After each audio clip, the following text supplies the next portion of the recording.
بسم اللہ الرحمن الرحیم۔ ناظرین، کیا آپ جانتے ہیں فلسطین کی تاریخ بہت پرانی ہے۔ یہ تا قدیم زمانے سے مختلف قوموں کا مقام رہا ہے اور ہر پیغمبر کا مرکز بھی۔ قدیم زمانے سے یہ جن قوموں کا مقام رہا ہے، ان میں یہودی، رومی اور ترک اور برطانوی شامل ہیں۔ یروشلم وہ عظیم جگہ ہے جسے نہ صرف مسلمان بلکہ یہودی اور عیسائی بھی اسے اپنا سمجھتے ہیں۔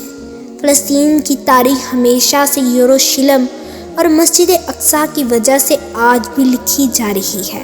فلسطین وہ عظیم جگہ ہے جہاں نبی آخر الزماں نے معراج کے موقع پر مسجد اقصیٰ میں تمام نبیوں کی امامت کروا کر امام الانبیاء ہونے کا لقب پایا۔ محل وقوع کے اعتبار سے فلسطین براعظم ایشیا کے مغرب میں واقع ہے۔ اس علاقے کو آج کل مشرق وسطیٰ بھی کہا جاتا ہے۔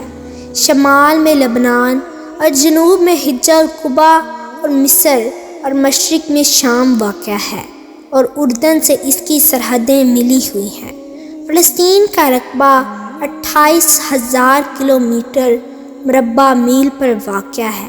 فلسطین کے مشہور شہروں میں ہان، یونس، رمل، مرا، یافا اور غزہ ہے۔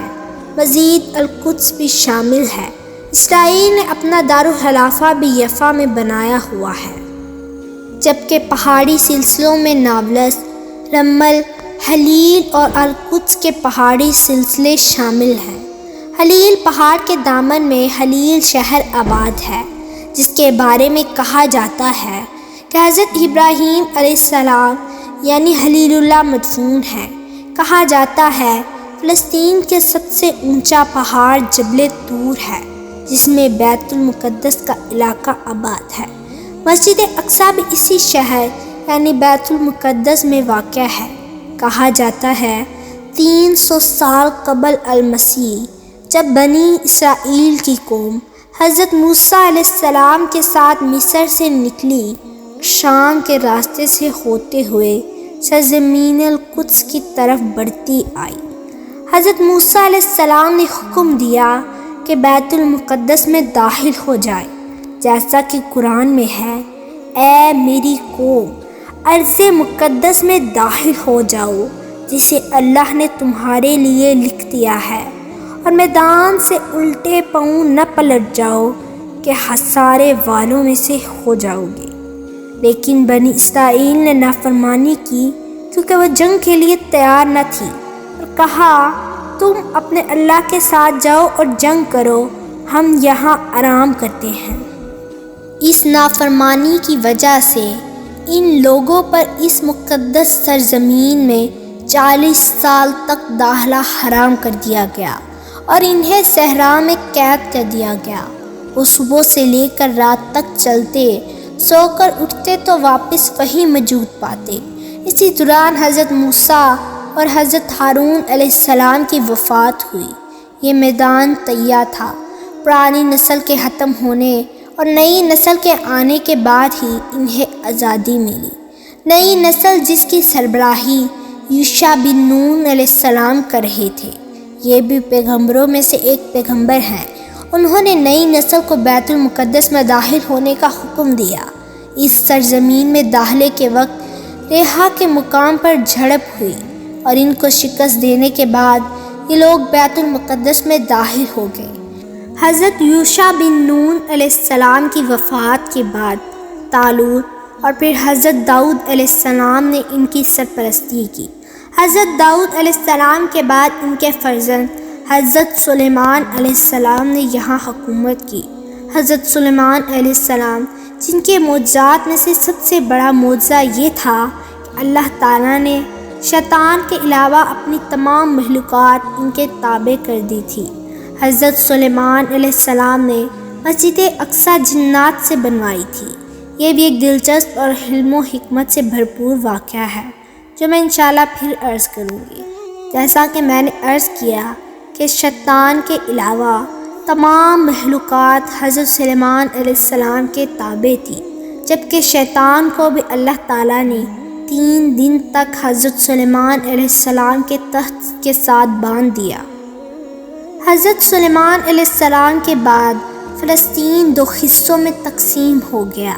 جنوب میں یہودا جس کا دارالخلافہ یروشلم تھا، اور شمال میں اسرائیل۔ رسول اللہ صلی اللہ علیہ وآلہ وسلم کے اس فانی دنیا سے پردہ فرما جانے کے بعد خلیفہ اول نے شام اور فلسطین جو شام کے ساتھ تھا اور رومیوں کے قبضے میں تھا لشکر روانہ کیا۔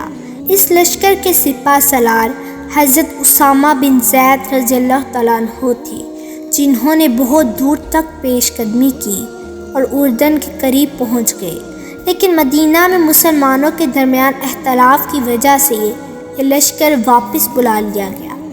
خلیفہ دوم کے دور میں حضرت عمر فاروق خلیفہ دوم اور بیت المقدس کے رہنے والوں کے درمیان معاہدہ طے پایا اور بیت المقدس پر مسلمانوں کا قبضہ ہو گیا۔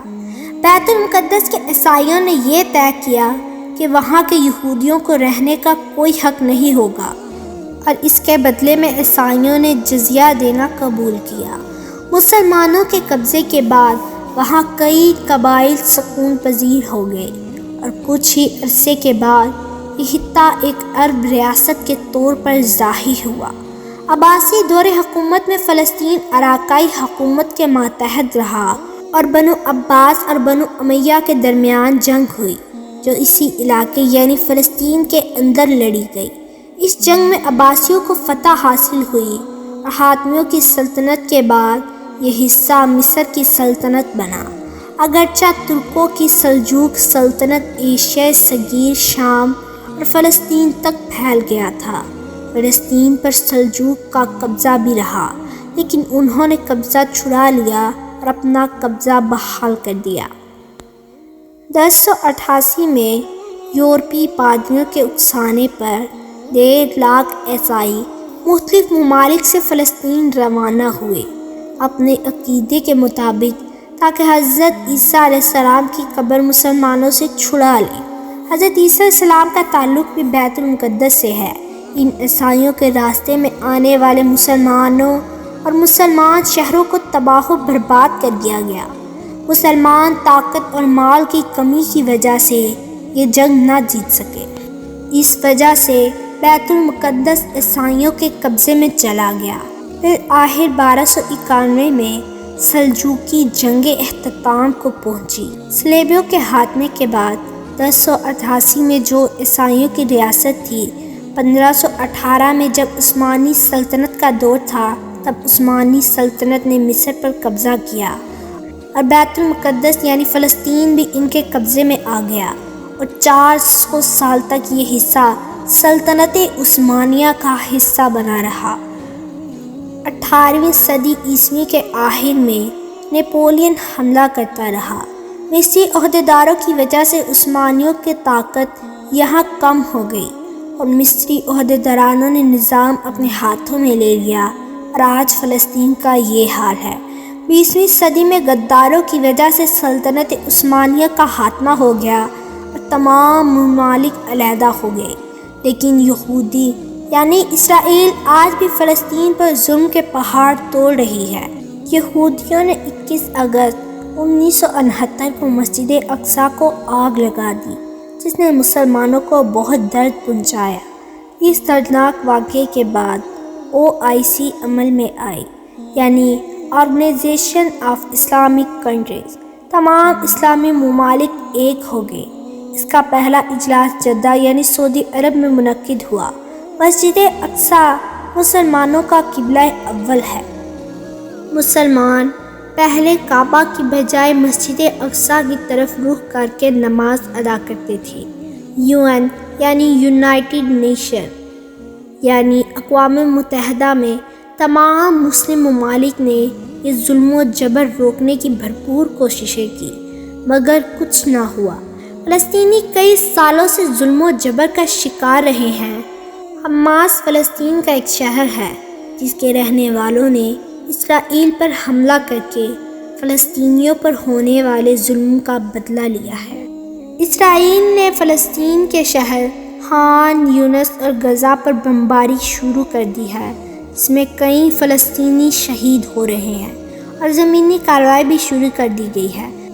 دنیا کی سپر پاور امریکہ اسرائیل کے ساتھ ہے، جبکہ مسلم ممالک فلسطین کے ساتھ ہے، اور یورپی یونین بس اس واقعے کی مذمت ہی کر رہی ہے۔